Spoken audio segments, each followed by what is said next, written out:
Hey everyone, welcome back to our channel. If you're new here, welcome. We're the Garso twins. I'm Carly. And I'm Britta.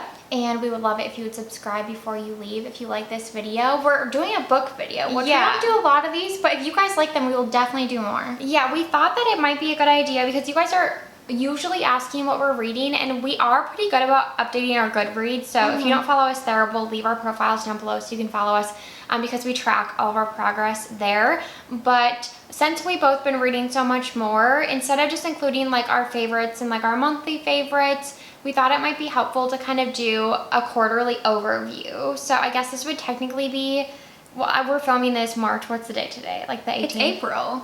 April 15th? 18th? I don't even know, but yeah, 15th. Yeah, mid-April. It's the 15th. Okay, it's April 15th when we're filming this, so technically we should only be referring to things like from January to March, but whatever. It's not going to be perfect, but we thought it would be helpful to give you... These are, January to March, yeah. We're doing it from January to now. Yeah, January to now. Well, I'm currently reading a book that I love, but I'm not going to include it because it's not done yet. Oh, yeah, I just finished my favorite one on the list. Yeah, it was a shocking...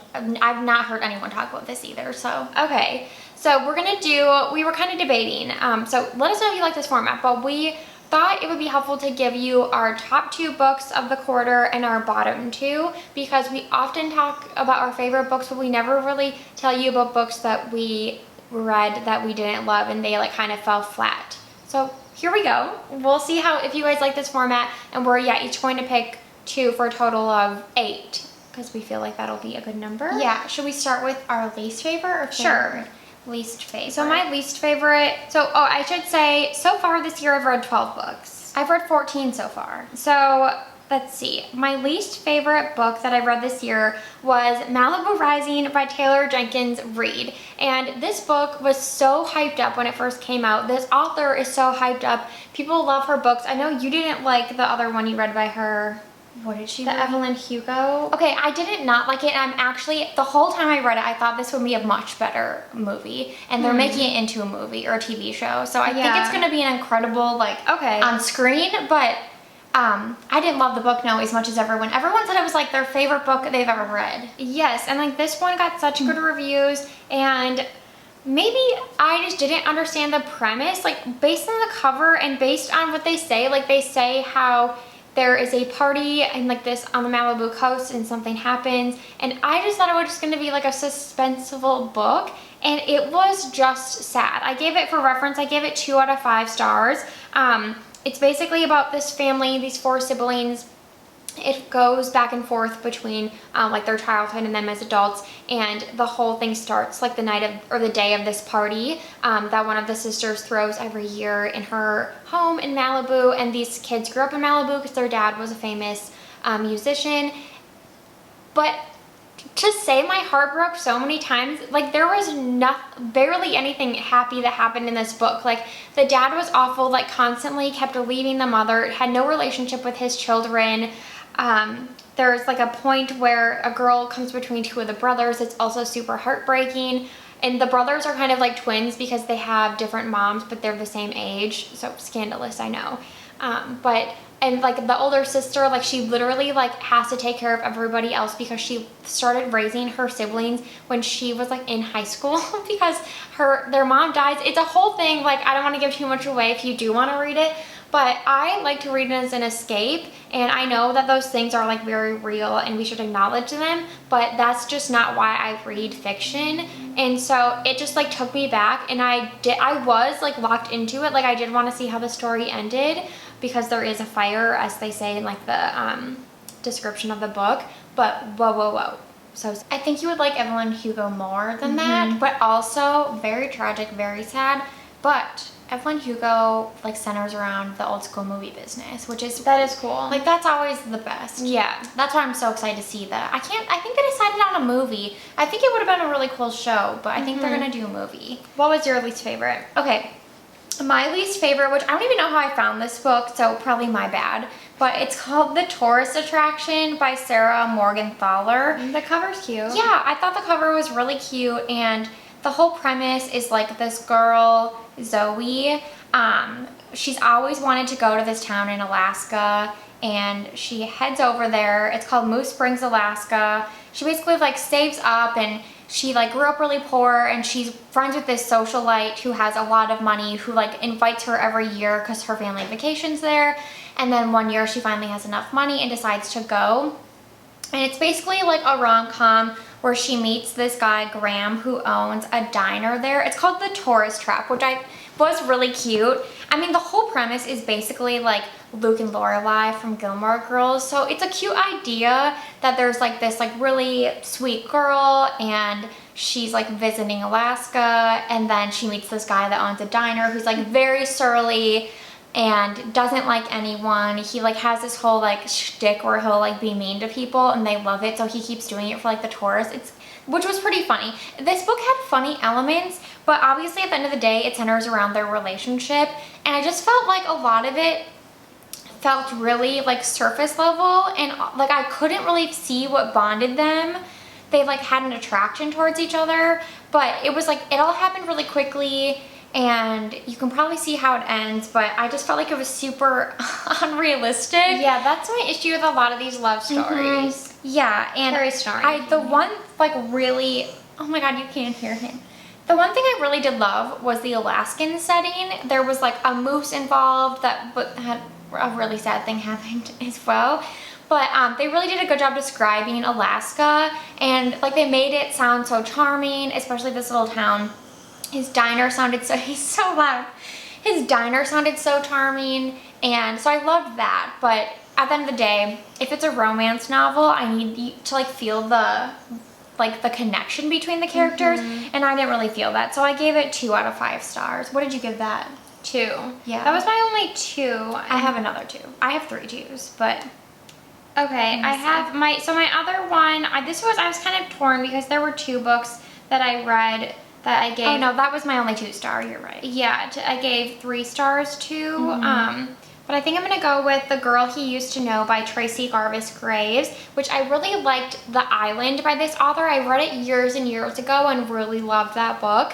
And I remember liking her writing style, and I do like her writing style. I think she's really talented. And I did also love the fact that the main woman in this book, I think it's Annika, she is autistic, and I thought that was a really interesting take to kind of see the world through her eyes, and how she kind of struggles in relationships with like someone who's non-autistic, because they have different like social cues, and she kind of has to, you see a lot from her perspective on how like she'll be at a dinner with a bunch of people, and she watches what other people are doing, and she'll emulate that because she knows that's what she's like supposed to be doing, but it doesn't, like, that's not natural to her. So I actually really loved that and found that piece really interesting. And another thing I liked about this was, this is a type of storyline about 2 people that fall in love and are together and then like end up together years later. And I usually like those storylines, even though they are quite unrealistic. And so Annika and Jonathan dated in college, and then they end up together much later on. So I liked that, but the end, okay, so I did think overall it was like a cute storyline between them, but it moved really, really slow. Like nothing really happened. It was just kind of them like refining each other, being together. But then the end was like this huge bomb was dropped, and I don't want to give it away if you are going to read the book, but it felt like, so I like that they did it because it was a huge surprise, but this book wasn't, to me, supposed to have that type of like surprise or like ending. Like I felt like it was very like clearly laid out that they found each other again, they were going to end up together. And I guess like this book was set in 2001, if that gives you like any indication, but I just didn't feel like it like kind of fit with the storyline, and it was also really sad. And again, I am all for, like, I don't live under a rock. I know these things happen, but when I read a book, I like the happy ending. Like I like to see things play out that way. That's the same reason I love like rom-coms and watching movies. And so when like that doesn't happen, I'm just left feeling very sad. Yeah. And I don't like that when I'm reading a book. So if you do, you might like this. And I thought it was really well written and a really interesting story, but in terms of like what I look for in a book, this wasn't quite it. Okay, my other least favorite is The Roommate, and I would say that I ranked it a 3, and I think I was just really disappointed because this book has a lot of people that love it. It's by Rosie Danan, and I just think that, again, like, it was such a quick burn with this relationship. That's not really what I look for in like rom-com romance type books. I really love like enemies to lovers. I love like enemies to lovers could be my favorite. Me too. And like the slow burn. Yeah. And I feel like they kind of did enemies to lovers here, but not really. It was super weird. So anyway, it centers on this girl Clara. Again, she's a socialite. Maybe I have a problem with like socialites in books as well. But she moves out to LA and she plans on living with her childhood best friend who she's had a crush on for like years and years, and he just takes off to tour with his band. It's the most bizarre beginning to a story. I don't think this would ever happen. And he tells her that he like leased his part of the lease to like some random guy, and so she'd be sharing the apartment with this guy. Like, again, who would do that to their friend? Like, I just don't see this being realistic at all. And so she ends up living with this guy, and I actually really like, his name's Josh. I liked his character a lot. I read a lot of things that said that they really portrayed like the sex work industry really accurately, and the author did a lot of research because he is a porn star. And I appreciate that because they didn't just like she didn't just write a book where the main character is in that industry. She like did research to make sure it was accurate. So I thought that was really great, but I just felt like it was a little too spicy for me, like in terms of like sexuality. I like a level like, I don't know, like 5 to 7 on a scale to 10, and this was like a 10. So pretty explicit, which was fine, but again, just like not my taste. And I just felt like, again, their relationship moved really quickly, and I actually did feel the connection between them more than the other book I mentioned. But again, just so many like unrealistic elements, and there was like miscommunications, which I hate in books. So I just feel like I didn't love this, and a lot of people do, so I wanted to put this on the list just so you could get my thoughts. Okay, and I feel like we're going to talk less about our favorite books because we have talked about them, included them in monthly favorites and things like that. My 2 favorite books, so my first one is The Last Thing He Told Me. I know I talked about this, by Laura Dave. I gave it 5 out of 5 stars. This one like had me at the edge of my seat. I felt like it was a suspenseful book that built upon itself really well. Like, it wasn't like, so basically, let me see like what they say in the summary because I don't want to like, oh yeah, okay, so it says basically it's about Owen Michaels, and he disappears and he leaves this message for his wife, and all it says is protect her, and it's meaning protect her as in Owen's daughter. And the wife and the daughter don't really get, like, they get along fine, but they, the wife is like much younger than Owen, I believe. So they kind of have that relationship where the daughter doesn't fully like respect the wife because they're kind of not close in age, but you get what I'm saying. And the daughter is in high school. And so it basically leads the wife and the daughter to figure out like where Owen is. Is he alive? What's going on? Where is he? The FBI is like knocking on her door, trying to find Owen. And I liked that it, like I said, it was kind of a slow build in the sense that it wasn't like something crazy happened and then something crazier happened. It felt very realistic the whole time. Like, that doesn't really happen. Like, a man doesn't really just go missing and then the FBI is like looking for him. Like, that isn't fully, well, maybe it is realistic and I just don't know anyone that's ever been in that situation, but they made it seem really real, and I was like hoping for them to find Owen, and you kind of find out what happened, why he disappeared, you know, why he can't come back. And I really loved seeing the mother and daughter, like stepmom and daughter, get closer. I just loved their relationships, how strong they were as women. I love a good story about like a strong woman character, because Owen isn't obviously like, he's in like the flashbacks, but he's not really like a central character since he's missing. And this is like my ideal suspenseful novel. I don't like anything that's like too gory, too graphic, like nothing really about like a murder, you know what I mean? Yeah. So this is like my kind of book, and I really loved it. Okay, I just changed mine because I was going to do One Night on the Island, but I think I love Ugly Love more. So Britt and I have both talked about this book, but looking now, it's crazy. It has over 500,000 reviews and 4.26 average. Like, it's so good. I think I only gave that 4 stars though. Oh my god, I gave it a 5. I gave it 4. Okay, well, I love this book. It's by Colleen Hoover. We've talked about it, but this girl, Tate, basically goes to live with her pilot brother, and he has pilot neighbors that he also works with and is friends with, and one of them is Miles.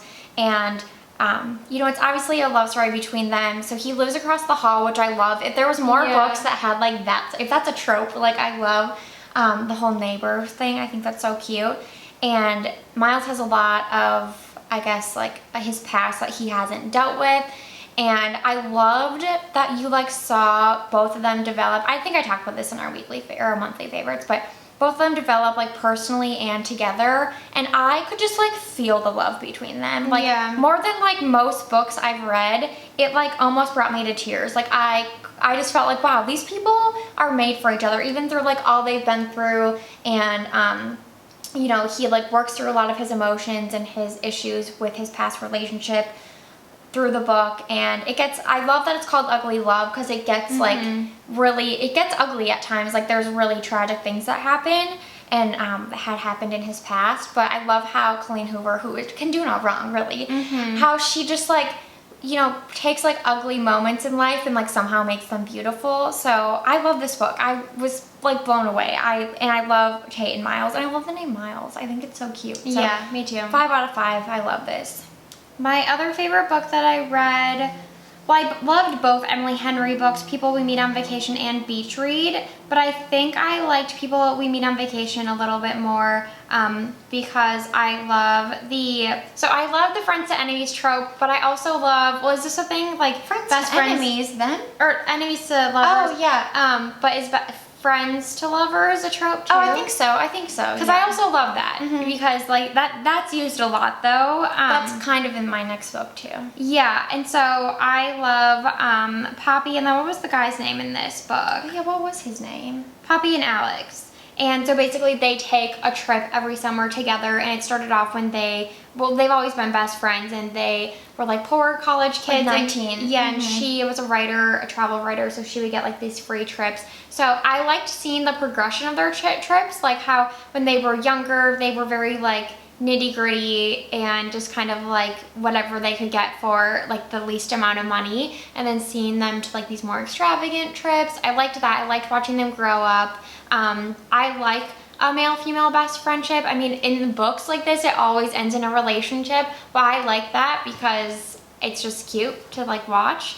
And I felt like they're, again, like kind of a similar thing. Like I could believe the love between them, how like they kind of always wanted to be together, but like wouldn't take that step, were always with other people, and then like finally found themselves together. And like how hard that adjustment is, and that is also realistic. So the romance between them was very realistic. Perfect amount of spice, as Carly said. I was gonna say, Ugly Love and People We Meet on Vacation, both are spicy books, but not like too spicy. Yeah, they're a good level. Yeah. So overall, I really love their story. I love them as individual characters. I love the premise. 10 out of 10. Well, 5 out of 5. Emily Henry's my favorite author. Well, I love Colleen Hoover too. Okay, this book like shocked me. So it's Just Last Night by... I've that one saved. Yeah, I don't know how to pronounce the author's name. Mahiri McFarlane. And this just, I mean, it shocked me. I like loved this so much. I couldn't put it down. I actually wrote a review on Goodreads. I never do that, but I did. So the premise of the book is it follows 4 friends, 2 guys and 2 girls, which already that's my ideal like setup. Eve, Justin, Susie, and Ed, and you see like how they met. The 2 girls, Susie and Eve, were like best friends growing up, and then they all met. I actually couldn't figure it out if it was in college. In college, or it takes place in like the UK, so I couldn't figure out if they were talking about, you know, like everything's different. If they were talking about high school or college, but I think high school. Maybe it was college, but then they meet the boys later in life, and they instantly become best friends. And then the book kind of like kicks off when they're in their 30s. They seem like kind of a little bit into their 30s, maybe like 33. And it starts where they're all at like their trivia night at the bar, and Ed, I don't think this is giving too much away, but he gets engaged to his long-term girlfriend, and you kind of see like how the rest of the group feels about that. And then there's a tragedy that happens, and I guess I can't really talk too much about this without giving too much away, but one of them ends up dying. And when I first read that that was like the premise of the book, I almost didn't read it because I, like Britta said, like I like to escape and I don't want things to be too sad. And this book was like heart-wrenching at times, but I felt like it portrayed grief in such a realistic way because it showed like how different everyone grieves, and I just loved that. Like all of, you know, their groups of friends and her family, and like how different it was for everyone losing. Oh, I said her. That's okay. It happens very early on in the beginning of the book. And then also there's a love story element, which is why I like really kept reading, because at first you think it's pretty predictable, like friends to lovers, that whole trope, but quickly I figured out how this was going, and it really surprised me, and I loved like how it ended. I like for so many ways. And again, I can't like say too much because I think part of the beauty of this book is how the story was weaved and told.